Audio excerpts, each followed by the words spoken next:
Hello and welcome to Skeindeer Knits. My name is Ellie and I am a Norwegian living and knitting in London. And you can find me on Instagram as Skeindeer, and I am the designer Skeindeer Knits on Ravelry. Skeindeer Knits is also the name of my Ravelry group, which you can find on Ravelry. And it is the best place to take part in knit-alongs and the Skeindeer Knits community, getting in touch, getting help with patterns. It's the best way to get in touch. I am rubbish with inboxes. I have several and they're all a massive pile of a nightmare. So just so you know, that is the best place to do the thing. Also just leave comments down below if you are just leaving something more casual. That is always appreciated, and I always read the comments, even though I'm behind on responding to all of them because I am rubbish. Anyway, if you're new here, it's probably the essential things that you need to know. Apart from that, this is my knitting podcast, aka knitting talk show, where I talk about knitting for about an hour every week. I talk about what I am working on, what I have finished, things I am designing, because I am a hand knitting pattern designer. And yeah, I think that's it. To returning viewers, welcome back. Thank you for coming back. It's good to, I was going to say good to see you again. I can't really see anyone. I can just see myself on the camera thing. But I appreciate you coming back. You can just tell I was not geared towards recording today because I just didn't have that much to talk about. But then it was this beautifully clouded day the whole morning, and I thought, and all my flatmates are out, and it seems like bad to not take the opportunity. What happens as soon as I get my face on and the camera set up? It's sunny, it's bright, it's all the stuff that usually throws me off. Great, we're in for a treat. So I'm gonna very quickly just cover the knit-alongs that I'm hosting, and we're gonna jump straight into the actual knitting. 2 knit-alongs are happening. It's the Kosekofte Cal, where we make my Kosekofte pattern. Doesn't matter when you started it, doesn't really matter right now when you finish it. I've given like a rough estimate of 3 months, but if people find that they need longer, even if they need to the very end of the year, I may adjust the deadline depending on how far people come, because I want to give people the chance to finish. So more info about that in the Ravelry group. And the other knit-along is the year-long knit-along, where we aim to make 6 pairs of colourwork mittens for the duration of 2019. Both of these knit-alongs you can just join in on. A couple of episodes back I talked about how to join in knit-alongs. I think it's 2 episodes ago, right in the beginning, so you can watch that if you wonder how that works. So yeah, knitting. I didn't think I was going to record this week because I have mostly just been knitting socks because I have been awfully social.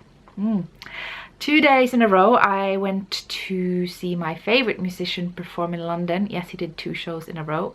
Proper spoilt. It's Devin Townsend, for anyone who's curious. He makes amazing music, but yeah, it's metal, so you know. And but the acoustic show was not. In fact, for 1 minute he was playing Schnappi, that's Kleine Krokodil. I can't speak German today, never mind. But it was funny. So we can just jump straight into what socks we are talking about, and they are right here. I just put them on sock blockers, although they haven't actually been blocked, but I thought they would look nicer. So I'm holding them in a very weird way. They have like handles. These are the Bryson, aka Bryspun sock blockers that are really neat. They dry the socks really quickly. Had I soaked them, I have not, because planning. I find the sock feet became a little bit long, but apart from that, they do fit really well. I do like them. But they were made toe up, and sometimes it's just hard to estimate where to start the gusset exactly, and they can be off a bit. But that's why I love this heel so much, because it's a half of a German short rose and a half of a short heel flap with a slip stitch pattern, and it seems to work really well, because even if it rides up on the heel rather than down, it sits really well. So yeah, I really like that. This is West Yorkshire Spinner Signature 4-ply. One of their Christmas colorways, not from the last Christmas but the one before. It's called Candy Cane. My show notes don't lie, it's called Candy Cane. In the background we have the socks from the year before, the year after, this Christmas that just was. So that's what they look like. This is Fairy Lights, this is Candy Cane, and I now have 2 pairs. These were made toe up, these were made cuff down. These have a 1x1 rib, twisted even. These have a 2x2 rib. Then apart from that, they're pretty much the same. I used the red solid contrasting yarn from West Yorkshire Spinners as well, and the rest of it was just self-striping / self-patterning, which is a lot of fun. a year ago too, I thought I would never enjoy self-patching or self-striping socks. I was just, why would anyone knit stockinette socks? I like colourwork and texture and lace, but here we are. You just want to get to the next stripe and the next stripe and the next stripe, and you suddenly find yourself having 2 pairs of socks finished. Saying that though, I did start this pair around Christmas, and it's April, so yeah. But I've got the full collection. I mean, there is a Christmas colourway that came before this one, but I don't have that, so this is my full collection. So I have naturally cast on another pair of socks. Not only that, but I have actually finished one of the socks. So this is the Arne & Carlos colorway from Regia. I can't for the life of me remember the name, and I do not have a set of project page, but if you dig a bit into my stash, the skein should be possible to find there. It's really nice. I haven't always liked the colorways that Arne & Carlos have made for Regia. They're sometimes a little bit too flashy for me. Flashy, I don't know if that's the word, but yeah. But this one I really like. It's sort of muted, definitely has a bit of a Christmas vibe to it as well. So yeah, I did these cuff down because, well, I'm going to talk about the process, but I'll show you just how far I came with the other one. So we've got the cuff going here, and basically how it works is you get this skein, right? You get this skein. It's got a little yellow one. That is not part of the pattern or the sock or the skein. What you do is you do a center pull, and the skein is made so that a center pull is completely fine and non-messy, and that is where you start the cuff, and it will give you a lot of green for the cuff because it's made to fit any potential size you could knit. If you want less, you could obviously just cut more off on the green before you do that, but really you would then have to cut up exactly the same amount once you've gone through half this skein and pulled out even more yellow to cut off and gotten around to the green, and then cut off the same amount. I wouldn't recommend that. I really recommend knitting this as it says on the ball band. And some might think, well, couldn't you just knit from the outside of the skein and do a toe up? I'm going to show you why not. So like I said, the skein is made so that you could pretty much knit any size, smaller, bigger feet. Yeah, so there's a lot of green for any potential foot length. So there's a lot of yellow too, which I thought was a massive waste because you're just supposed to cut off the yellow. But in the middle of all the yellow here is just green. That's a lot of green. It's an awful lot that I did not need for my sock. So if you were to do a toe up, you would have to knit up all that green unless you were able to cut off an exact amount that you would have to know beforehand, and then do that again for the second sock in the same amount to make them identical, which is kind of the point of these. So it will be very complicated if you want to do it that way.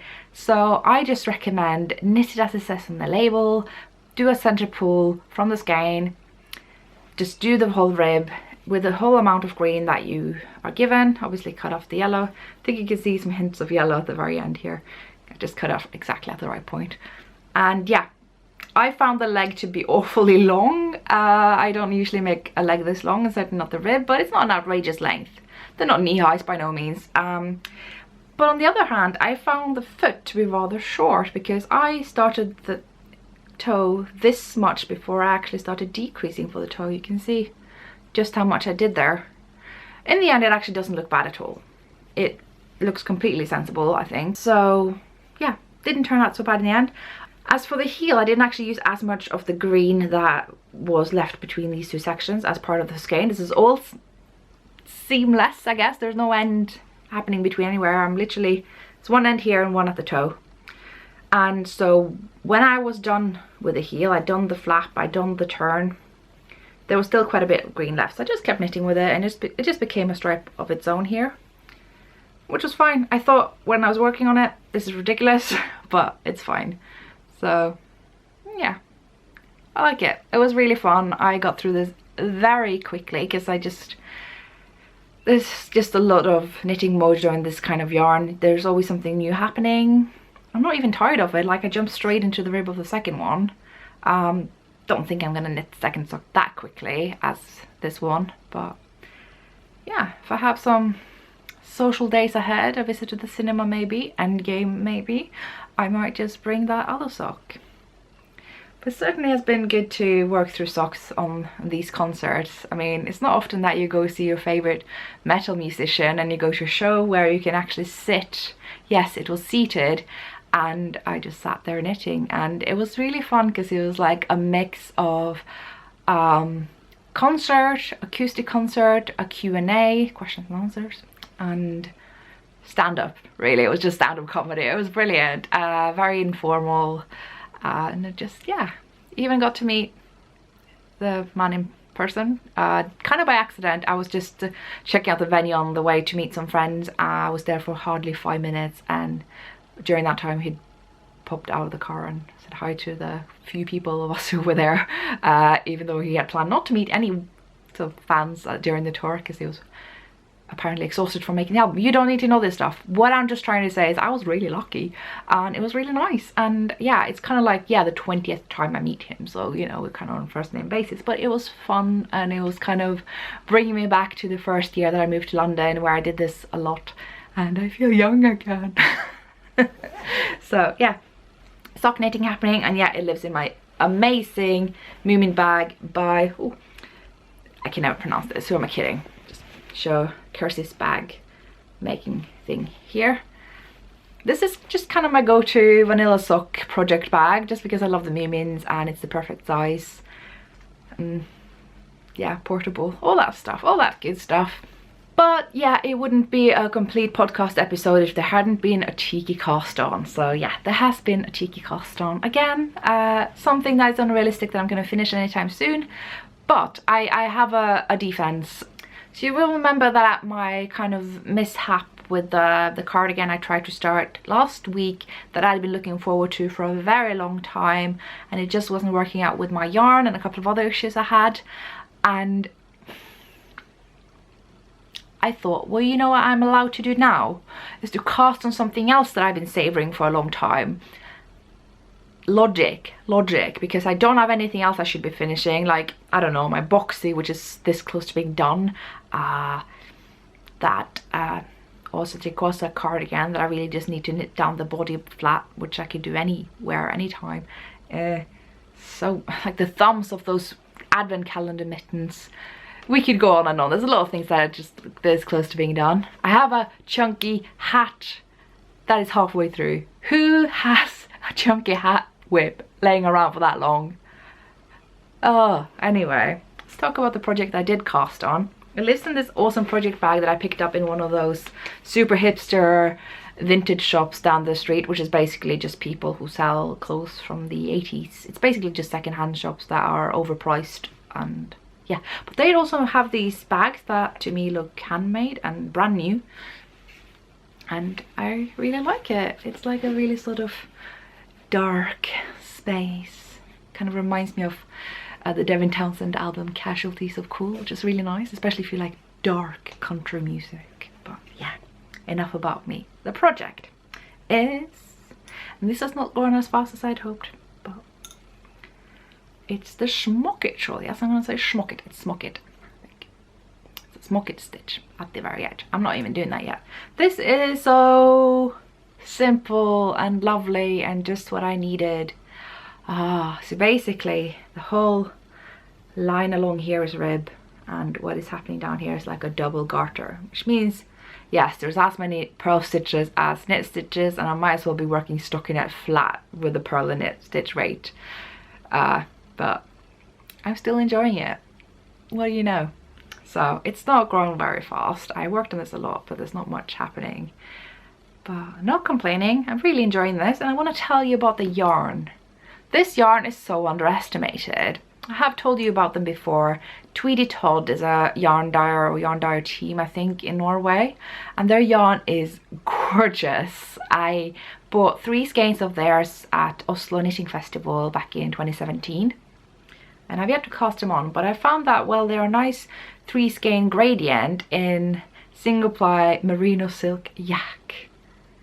And that's a yarn that I would only use for shawls, and the kind of shawls that Stephen West designs. Yes, this is the Stephen West design. Kind of sort of Stephen West, Helen Stewart, that kind of thing. That's where I would use that kind of yarn, and so that's really suitable. So the first color I'm using Again, I don't remember the colorway names and I haven't set up my Ravelry page because life. But they're all in my stash, so if you write in Tweety Toes in my stash, they will pop up. So this is their first colorway. It's this beautiful dark kind of blue-green, arguably teal, but it feels like it's too green or too blue to call it teal, but I guess it is a very dark teal. It's got a bit of fuzz from the yak, bit of shine from the silk, and softness from the merino, and it's such depth. So yeah, I want to show you the other colorways too. This is the next one I'm going to mix with it. It's more of a grey blue teal. It's just gorgeous, and I'm so glad I managed to wind these skeins without any trouble, because sometimes if you wind something that slick as this, it can become very messy, and it didn't. I was just very quick. The key is to be quick. And the last colorway I'm going to blend in is, I think this is called Baby Snakes. For some reason I remember this. Yeah. So we got a good gradient happening. I'm going to see if I can hold them up together without causing too much of a mess. I did debate with myself a long time about the order, but I landed on this, which maybe doesn't look like a fade. Maybe you would have thought that this should go in the middle. I don't know. But the way I see it is that I kind of prefer these two. This one's a bit of an outlier, and yeah, maybe I should have put that in the middle. But what I think is, when I wear this one will be closer to my face. This will be the featured one, and it's the one I like the most. So this is kind of how it's going to be hanging around my head, I guess, my neck. So I quite like that. I mean, look at that. Oh, gorgeous. So apart from that, I don't really have much to say about this shawl. It's the shawl. It's doing the shawl thing. Being a shawl. What do you know? So I do have one last project to talk to you about. It was something I started yesterday. I found that I had all of Sunday to myself here. For the time being, my flatmates were not in, so I wasn't too worried about causing a bit of noise or making a bit of noise. Anyway, English was never my forte, but I have a knitting machine. I'm just looking at it now and gesturing to it, even though you can't see it. It's an old brother something something from the 80s. And I haven't worked on it since before Christmas, which is an awful shame. Back then I made the front and back for the stockinette portion of a boxy by Joji Locatelli, which I really enjoyed doing, apart from the alternating skeins. But apart from that, yeah, I really liked it. I look forward to actually finishing boxy, but I'm procrastinating, so I started something else. Yes, so the sweater I started is this one, which a lovely viewer and also help with translations sent to me. This is the Varde sweater by Regia. I don't usually knit commercial sweater patterns from Norway anymore. I don't know why. That was kind of going to be the specialty of this podcast, but it never really happened. I suddenly just started knitting stuff from indie designers and also became an indie designer. Didn't see that coming. That was not a plan. I think it's totally fine if you start out podcasting with a plan like that. I did not have a plan. I never have a plan.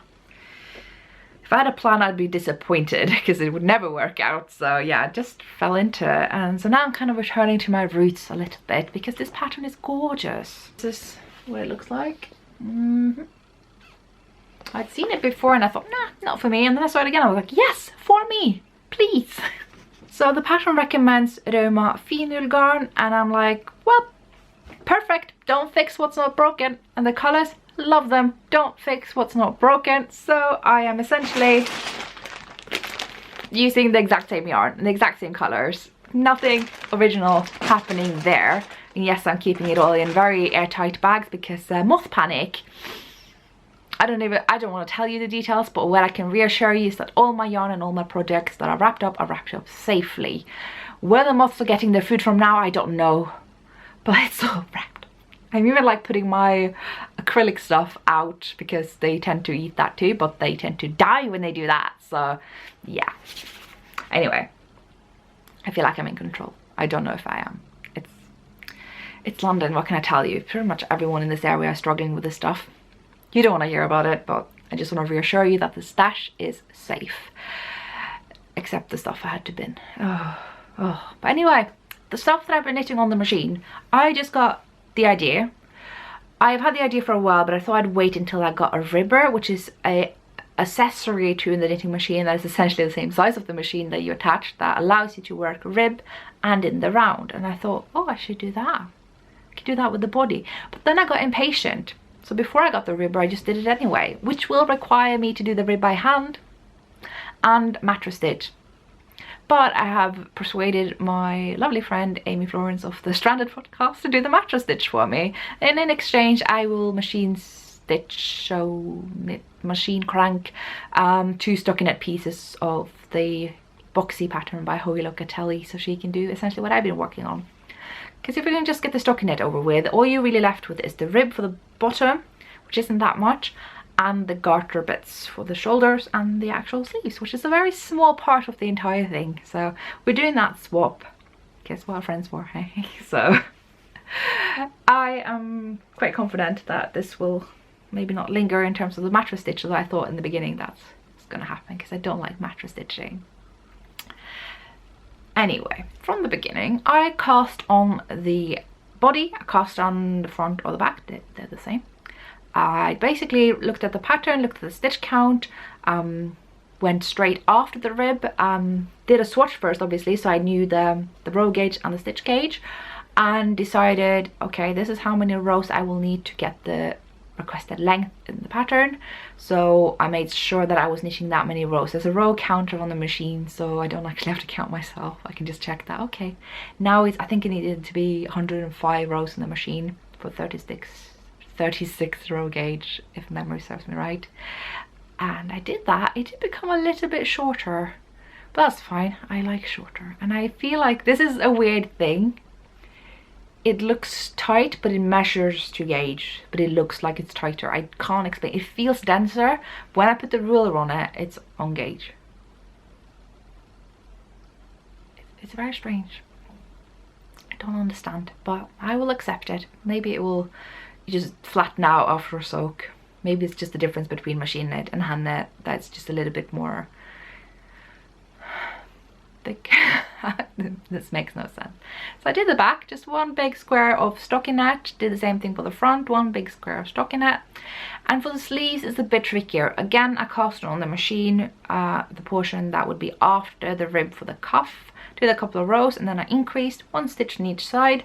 You basically do that by moving 2 stitches out, and then you do kind of a lifted increase from the second stitch for each edge, and add that to the hook that was lacking a stitch because you moved to the side.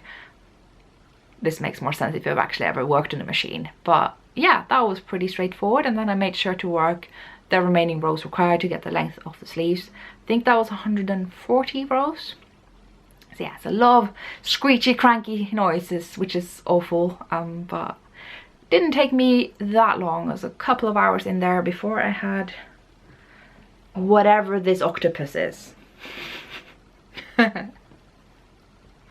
Okay, so how do you do this? Basically, right, first you work on with a bit of scrap yarn. I happen to have a lot of fenule scraps because it's the yarn I use a lot, and scraps tend not to be used as much, even though you could just pop them into any project with a bit of a contrast. I don't like bleached white, but I happen to have some, so I used my bleached white skein scraps from 2015. No guilt there. And I'm doing a cast on that basically means that the first row is going to be a strand that is going through all the stitches. So this is a very secured end. Then I worked up all the stockinette for the whole piece, like I said. And then at the end I also work lots of rows with the scrap yarn, but there is no way in the machine to do the same thing where you get the strand running through the stitches. So you just kind of make sure you worked enough so it doesn't unravel down to the work that you're interested in.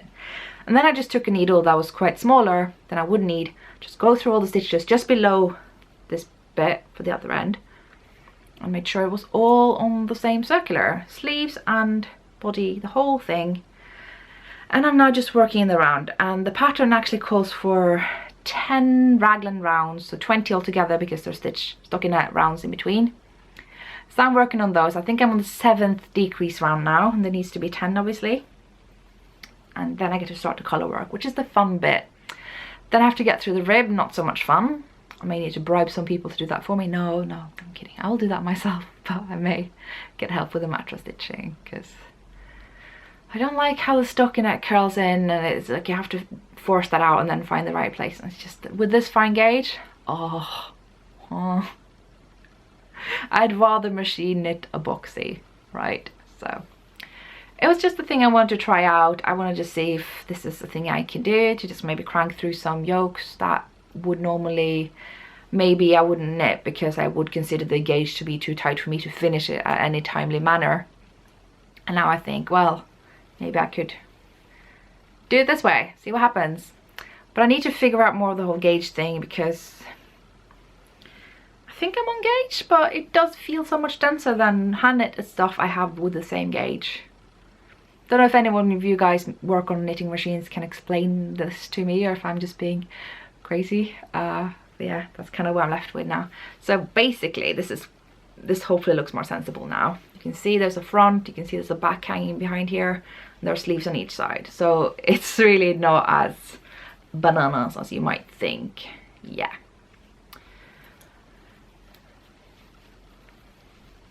Yeah, that kind of looks like a sweater, doesn't it?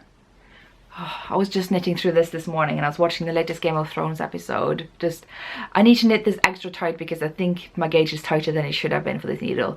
That episode helped out great with that, knitting super tight all the way through the episode, no problem. I was just anyway, no spoilers, I wouldn't do that to you. It came in handy, that's all I'm gonna say. So that is pretty much all my projects. I mean, it's a good number, it's not that, but I don't feel like I have much to report on either. I've literally just done started the hand knitting part of the Varde sweater. Stockinette socks are only so exciting, and haven't done that much of that shawl. So all in all, you know, it's just one of those weeks, but you know, I'm not complaining. And yeah, acquisitions. I jinxed it, right? So I went to my two favorite local yarn shops. Well, I have several favorites, but two of them on yarn shop day, or love your yarn shop day, I think it's called either. That was on Saturday, the previous one. And me and my friend Anushka, who has the Crimson Stitchery podcast and is a sour telling on Instagram, we decided to go to two of those yarn shops. We went to Wild and Woolly and Knit with Attitude. We spent a considerable time at Wild and Woolly. I love being there. But eventually we felt we had overstayed our welcome. There was a lot of people coming in there because it was yarn shop day, and it was just a bit crowded for us. So we thought, okay, well, we can do Knit with Attitude as well and tick off two yarn shops off the list. So we did. And in there we had amazing conversations about a lot of current issues happening on Instagram. It's a very good shop with a lot of good sort of positions on things, and they do sell Norwegian yarns. They have a considerable amount of yarn from Hillesvåg, also yarn from Nina Petrina, so Norwegian dye. They have yarn from Garnsud, the amazing yarn company. Yeah, they basically have refugee women dyeing the yarn with all their original ideas and all the experience that they've lived, and I'm not even going to go in there. I think they do a much better job than I do of telling that story, so you can find them on Instagram and the website and all that stuff. Or the yarn in Knit with Attitude, I think they're amazing. You can also get plystre bags from Knit with Attitude. I mean, I'm not sponsored now, I'm just like listing all the stuff that I love that is in that shop because it's just great. Digression, big time digression. What I bought was two skeins from Hillesvåg. I already have these two, but now I have another two, so if you want to do a garment, it's a bit more likely.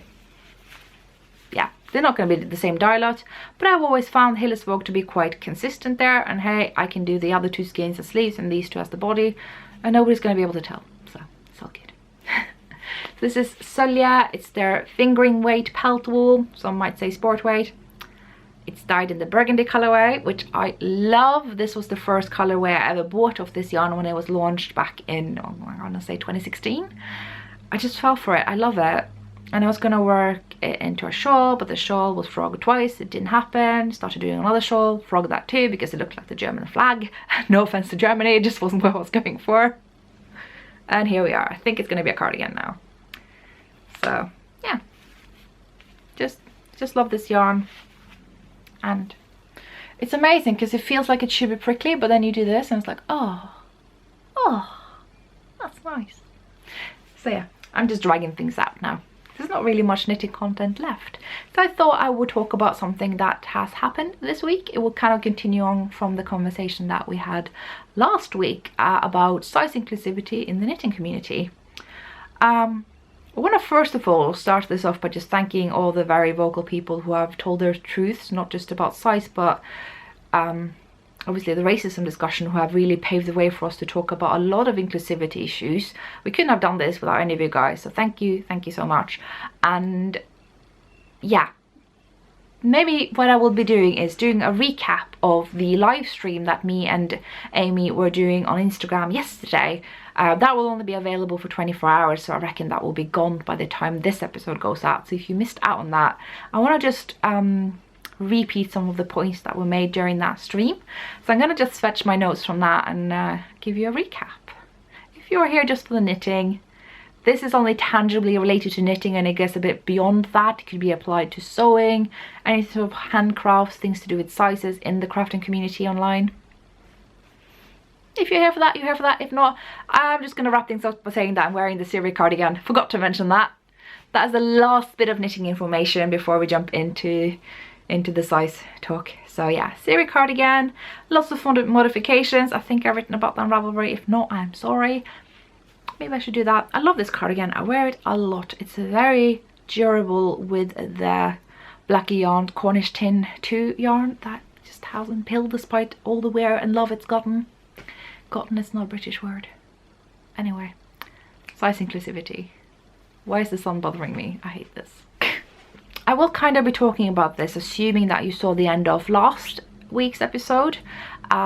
If you didn't, I did cover a lot of issues to do with size inclusivity then.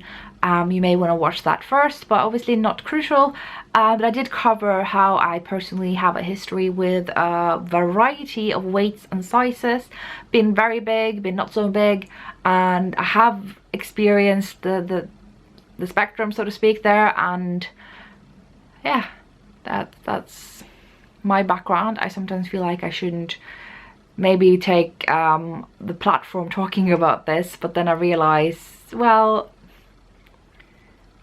if you care, then do that. And also, this has been my experience, even though now I am just about included in most knitting patterns. Not always, but mostly.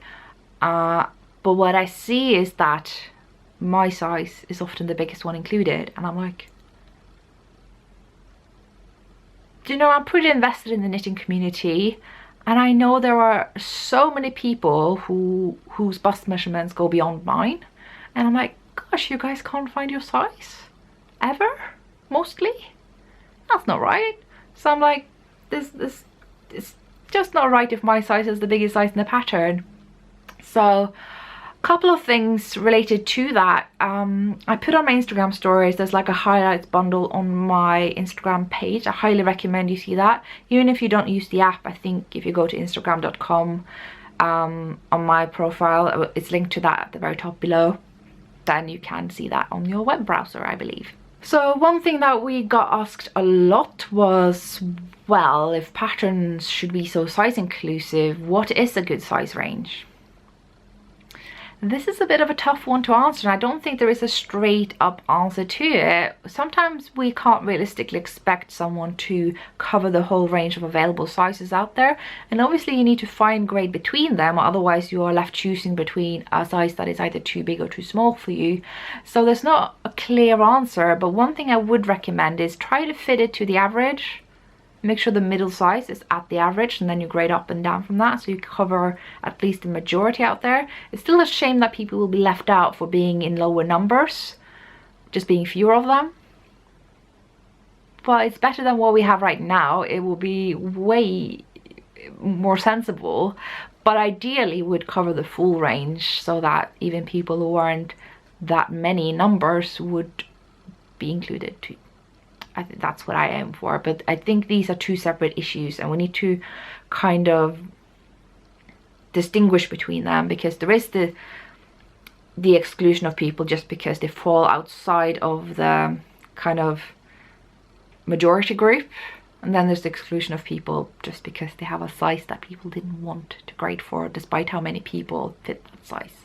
Two different things, can look the same, aren't necessarily the same, none of which I think is okay, but we need to recognize that they're different. So one thing I said earlier is at least let's just ditch the whole sizing label thing. I've gotten a lot of support for this and I'm very glad. I think a lot of people hadn't thought about it. A lot of people feel like, oh, when I start making designs I need to start using the labels, you know, the ones you find in the shop. Medium, large, extra large, 8 extra large. Like, I would say no. They can be really stigmatizing. It always like almost explicitly asks you to compare yourself to the medium. And often people will feel a range of emotions related to not being at the medium, which most people are not. So that is ridiculous that we have made it that way. That we can just stop using those labels. That would help so much. I suggest maybe if you need to refer to something more concise in your pattern, you can use numbers 1, 2, 3, 4 up to how many sizes you have. Letters, if you find that numbering people can be a bit difficult too. A, B, C, D, and so on. You have knitting size D, for instance. I really like that. Sometimes it makes sense to refer to the exact measurement. So if you're choosing based on your bust, you can say you are knitting the 46-inch size. I have done neither. I think it all works out really well. I tend to avoid the whole referring to the exact measurement nowadays because it just didn't work in terms of the conciseness of the pattern. But it depends. I think all these 3 options are a lot better than the whole medium, large, extra large differentiation thing, because really what I want is a wide size range with good differentiation between them. And so what you're left with then is like, oh, well, if this is a medium, then I suppose the next size up is a large. If the next size up is an extra large, and then you realize you called extra large. Well, if the medium was a 90 centimeter bust, you'd suddenly refer to this 100 centimeter bust as extra large. And it's like, well, that's not extra large. What are you doing? So, and the second option then would be, you know, okay, if 90 centimeter bust is medium, well, 95 is medium 2. 100 is medium 3. 105 is large. 110 is large 2. You know, how is that helpful then? How are these labels helpful? Use measurements. Honestly, I become really annoying to my friends lately about this. I'm just like, I want to knit your jumper. Tell me what you measure. I asked my friend for his overvidde, that's Norwegian for bust measurement, and he's like, what's overvidde? I've never heard that word. I'm like, oh yeah, I guess that's a bit of a niche terminology. But I think that's so much better. You're going to have a much happier recipient for actually getting their measurements. Someone just telling you, oh, just a medium usually, will probably lead to a lot of wasted knitting time. Also, it could really save yourself if you are a designer yourself and you get many emails going, well, you're a medium, I knitted it and it didn't fit me, and medium always fits me. I'm like, you need to measure yourself. Measure yourself. Related to that, I was not aware of this, but Amy has made me aware of this, is a lot of indie designer patterns right now are completely lacking schematics. I'm not just talking about the illustration, because the illustration can be difficult to make and expensive. I tend not to do that depending on how unique the size for my garment is. Like if it's a yoke, you all know what a yoke looks like. So that can be written in writing. You can have a schematics table that is just as useful, and that is often lacking. Which I think is weird. Like, you need to know more than just the bust size. You need to know the sleeve length, the body length, the length before the waist, after the waist, the hem, the shoulder width, the neckline opening if you can. I mean, we need to be better at schematics. I think I'm as guilty of this as the next person, and I've really tried to be very proper about this in my latest garment patterns, because that helps people so much. But I'm going to tell you, if these are lacking, what you can do is, and I'm going to explain this in metrics. If you understand imperials more, you may have to convert that for you.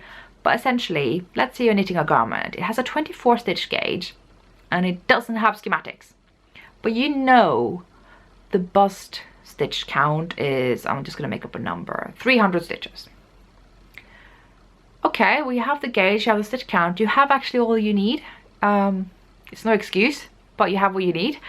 You can do 300 divided by 2.4, because 2.4 is the number of stitches you have per centimeter.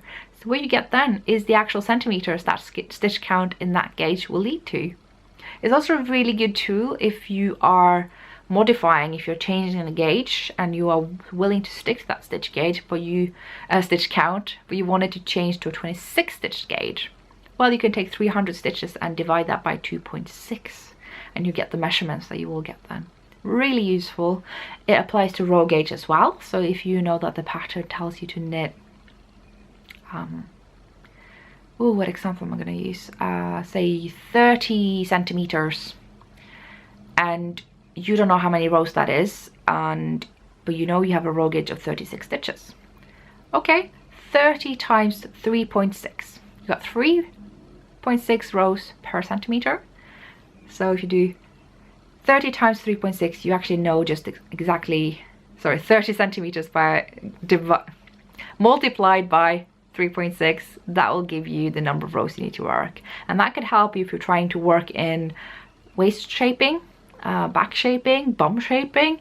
You know exactly how many rows you have at your disposal to put in these, and so helpful. Once I cracked that, I was like, oh, I can do anything now. So I don't know why they don't tell you these equations, because they're really simple, but they're also like exactly what you need to make designs, and maybe that's the business secret people don't want me to share. But anyway, knitting maths, really helpful. And yeah, I covered the issue of how many designers say that they don't know how to grade for larger sizes in the last episode, and I will repeat, larger people aren't that different, we're just bigger. We're bigger in the same way, like upper arms, bust, waist, hips tend to grow more, shoulders, neckline, wrists less so, but grade them up a little bit as well. And there are sizing standards out there that I urge you to stick to.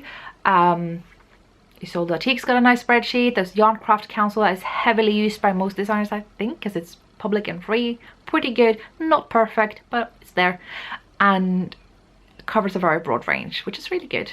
So yeah, avoid the usual pitfalls, but I don't think it's a good excuse. And I do fear that the mindset here is, so if you're starting grading at an 30-inch bust, then it's harder to grade that up to a 50-inch bust. This is something I've heard a lot of people say, and I'm just like, why do you start your grading at the smallest size you have decided to design for?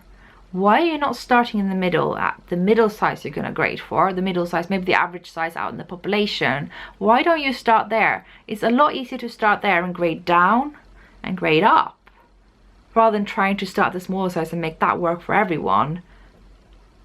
Honestly, that's helped me so much, and I think also we need to remind ourselves of this one, because it reveals a lot of biases we have. I think a lot from the fashion industry, how the sizes featured on the catwalk, on mannequins, are the smallest size available. There's nothing wrong with that size. If you're that size, I am not here to shame anyone. It's awful what people allow themselves to say to people regardless of size and because of their size. No, we're not doing that. Everyone has the right to be represented. Everyone has the right to find their size across the board. And I'm kind of trying to make an argument for that, and I'm also making an argument for why there is a bias in favor of the smaller sizes, and how maybe we could shift that if we have the bias, if you will. Hopefully we'd have no bias, but if we can fix that to the mean and grade from there in an aim to include everyone. Because why would we give the default to the size that they are perpetuating in the fashion industry? Not that there's anything wrong with that, there's nothing wrong with the other ones either. Hopefully that came across well. There were a couple of shaping tips that came up in the live stream. A lot of people have become very fond of bust darts. It's something I've really fallen in love with lately as well. I used it, it was recommended in the Polworth sweater, it was recommended in the cardigan that I've been working on from the Osterkosa cigarette book that I've forgotten the name of, that I should be finished with by now. It's a thing I've seen introduced quite a lot lately, and it's definitely something I want to get my head wrapped around, but it's not something most patterns come with nowadays. They will recommend you use a size based on bust measurement. But if you want to go extra pro, choose a size based on your upper bust and then learn how bust darts work. They were basically short rows to make more room for the ladies. Other shaping tips is of course waist shaping, decreasing towards your waist, increasing towards your hips. You increase and decrease at a rate that fits your shape. So it doesn't matter if you're hourglass or pear-shaped or more of a vase or whatever the words are. We shouldn't compare these two things, but sometimes it helps us just to get a sense of the shape. So caveat there as well. I love having back darts. This really helps with a yoke, because yokes and raglans and such, they assume the same stitch count. Well, they give you the same stitch count front and back, but of course the more female body grows, it's typically more so in the front than the back. More of the bust measurement is for the front than the back, so you could decrease the back when you've gone past the bust. Or the waist. There's lots of ways of doing it depending on your shape. I could highly recommend you watching the videos by Amy Beth of the Fat Squirrel Speaks podcast. She talks about these things a lot. She's made special videos on how she modifies things for her shape, and it's great. She uses a lot of wisdom from Amy Herzog, so I can recommend her too. Oh, so many good resources out there. So yeah, I'm in this to try to make things better, so hopefully you can have some resources from that. I also want to give a massive shout out to Alex of Spindles and Stitches, because we were just talking this morning about this series of kind of bell curve illustrations that I put up on Instagram. And she has basically improved these so much by using actual data to show just how many people are being excluded when all we do is include a couple of sizes above the mean. So I'm going to try to explain that, but without the actual data that she used. But I highly recommend checking it out. I have linked to it in my Instagram stories, so you can see it there. Anyway, I made a drawing of a bell curve. Yeah, so this may come across mirrored on camera, in which case I'm sorry for the confusion. But I'm gonna just talk as though this is, yeah, I'm gonna have to think mirrored here. So hang on, bear with me. So let's say this is the average. This is the average size.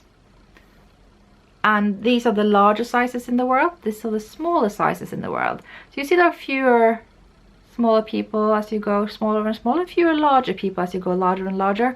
Assume that this bell curve is symmetrical, or actually has a bit more on this side, usually is how it works. And the thing is, when a pattern will choose its sizes, right, it could have a more narrow range of sizes available or a very broad range. There will be a cutoff point. This is really regrettable. There will be a cutoff point, and it sucks to be left out, because there aren't many enough for you to be catered to in terms of what is often financially viable, which I will also get back to. But it happens.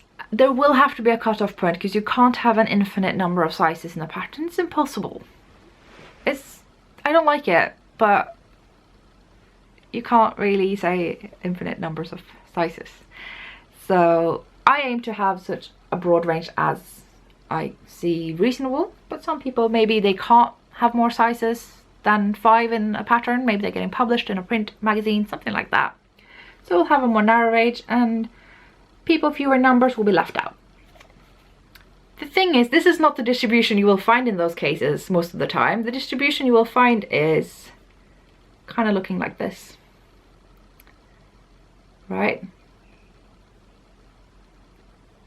All of these, even though they're smaller in numbers in the population, would be more likely to find their size than someone who's all the way here, where there's so many more of them.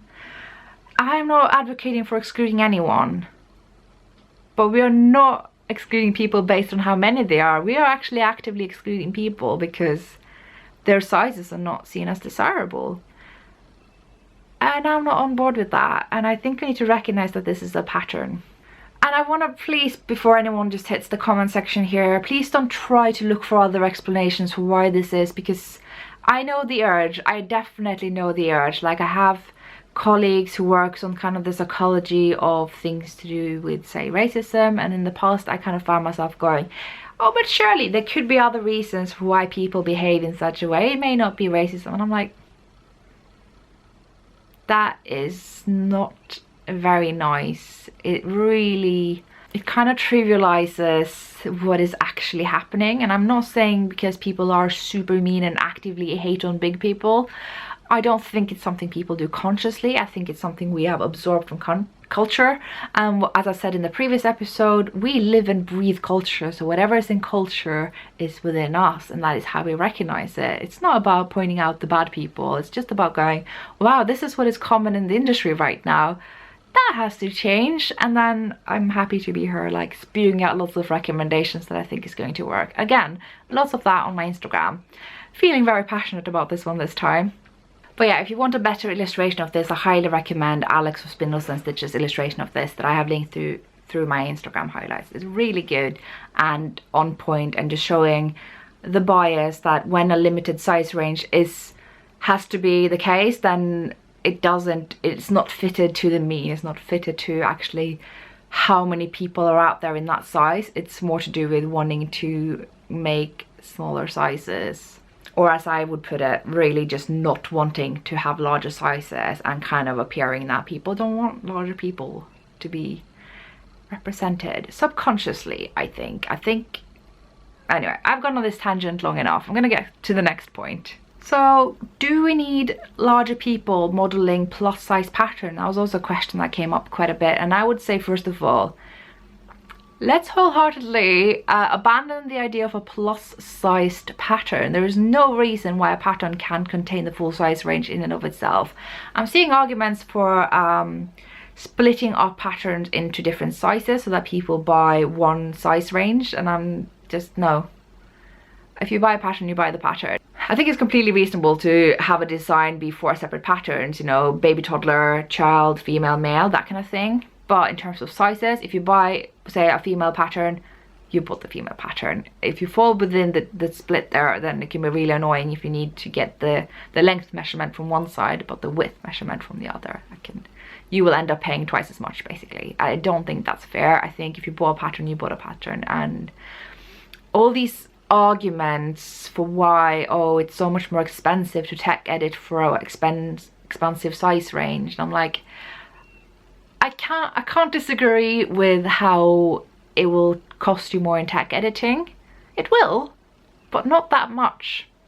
I asked my tech editor about this. How much extra do you think it is to, like, I actually asked, because I usually have a very broad size range, so I asked, okay, say if I took away the largest 5 sizes, right? What would that reduce in tech editing fees from you, do you think? And she said most of them would probably be about 30 minutes. If it was something really complicated, then maximum an hour. But usually for your patterns, not that my patterns are very simple, but you know, for like a average instruction type pattern, 30 minutes of tech editing. So depending on your tech editor's hourly wage, 30 minutes, I think you're gonna get that money back as soon as you are catering to a much broader range of sizes, because you will have more customers. It's gonna add up. I think this is a lousy excuse. So it's not gonna cost that much more. I think it's worth doing. The sizing information is out there. But yeah, I didn't actually answer the question, should plus size people model plus size patterns? And I don't think that's necessary, but it's nice. It really helps for people to see their size represented, and I think everyone feels that way. It helps me so much if someone with my exact dimensions has modeled something. But of course we can't have that happen for every pattern. We're indie designers. We like designing for our like super small bedrooms in the middle of a London flat share. Like, it's just not, you know, we're not at that professional level. We're not Rowan, right? And even Rowan doesn't do that. It would be nice, but you know.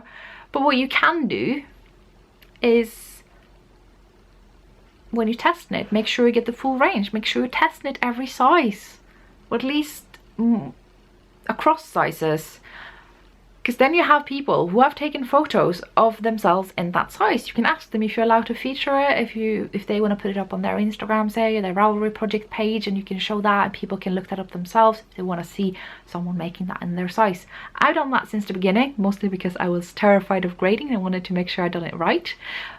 But that has been the positive outcome of it, and it's amazing. So that helps. I don't think, as I said in the last episode, we don't need to run after people and be like angry with them for modeling stuff if they're not plus size, because people model their own stuff, and from that will come a lot of diversity, I think, because we're all different. And yeah, So I think we can work through the fact that we are an online community where everyone can post photos. There's a lot of strength in that. There's a lot of, we can have a lot of agency in how we choose to present ourselves. That is amazing, and we can use that in this representation issue, I think. And that goes across issues to do with both, you know, broader body diversity and the racism discussion, and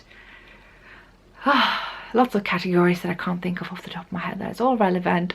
And another suggestion has come up, which I have taken to heart as well. I did that in my last test knitting call, because it's really hard to find test knitters for the larger sizes. Partially because there are just few people, kind of as I showed you on the belt curve. And the other reason is test knitting has deadlines. And people who want to make the larger size fear that they're not going to make the deadline, because it takes longer to make that size. So I like to offer them a chance to spend more time. I usually just say, you know what, if you're a larger size and you want to test knit but you're worried about the deadline, get in touch anyway, we can work something out. I usually am a bit more lenient there when we discuss it individually, how much time they think they need, if they just would rather work without a deadline, things like that. There's lots of things you can do for that. But again, big caveat is publications. This is a problem beyond just size grading, but it certainly applies to that, and that is a lot of the big publications right now have very short deadlines. It's pointed out every time one of the bigger magazines are putting up a call for designs, and me and my designer friends talk to each other and we all go, that is a very short deadline. That's very short. And what they want at the end of that deadline is a finished pattern. A finished pattern, tech edited, the whole thing, and you're supposed to have designed and knitted and test knitted that. This is why I would argue that a lot of the patterns in publications are often not test knitted at all. I suspect this could also be a reason for why we don't find as broad of a size range as we do in indie designer patterns on Ravelry, which is weird because a publication will have more resources than the indie designer themselves. So the whole argument that, oh, you need so much more resources to have a broader size range is nonsense. Yet that's what we're seeing. And I think a lot of this could be down to the deadlines, to how you just have no way of test knitting the larger sizes. And if you haven't ever thought to grade for larger sizes and tested them in the past, you're not going to have as much confidence in doing so, and so the pattern repeats itself. So that's a couple of reasons for why things are the way they are. I think I could be wrong. I'm still learning all these things. I've just experienced a lot of these issues to do with size in person. I know other people who have. I'm looking at the data now. I'm looking at the patterns that I'm seeing personally, and the patterns literally that I knit from and have bought, and there are trends and they aren't great. The trends are often skewed away from larger sizes. They often are, in terms of deadlines, not favoring the larger sizes. And we can just start thinking about that. And I think if you are someone who is now taking notes now and thinking how you could use this in your either design or publication life, I hope this has been helpful for you. I hope you have maybe gained a greater understanding. This is yeah, that's my aim with this. But also, if you haven't, talk to a fat person. Talk to a larger knitter. Someone who you know is quite passionate about these things. Someone who knits for their body. Or even talk to someone who has yet not done so, for all the fears and reasons that they may have about knitting for their own body. It can be worth just actually having conversations, obviously with consent and all that stuff, because these things have a lot of emotions in them.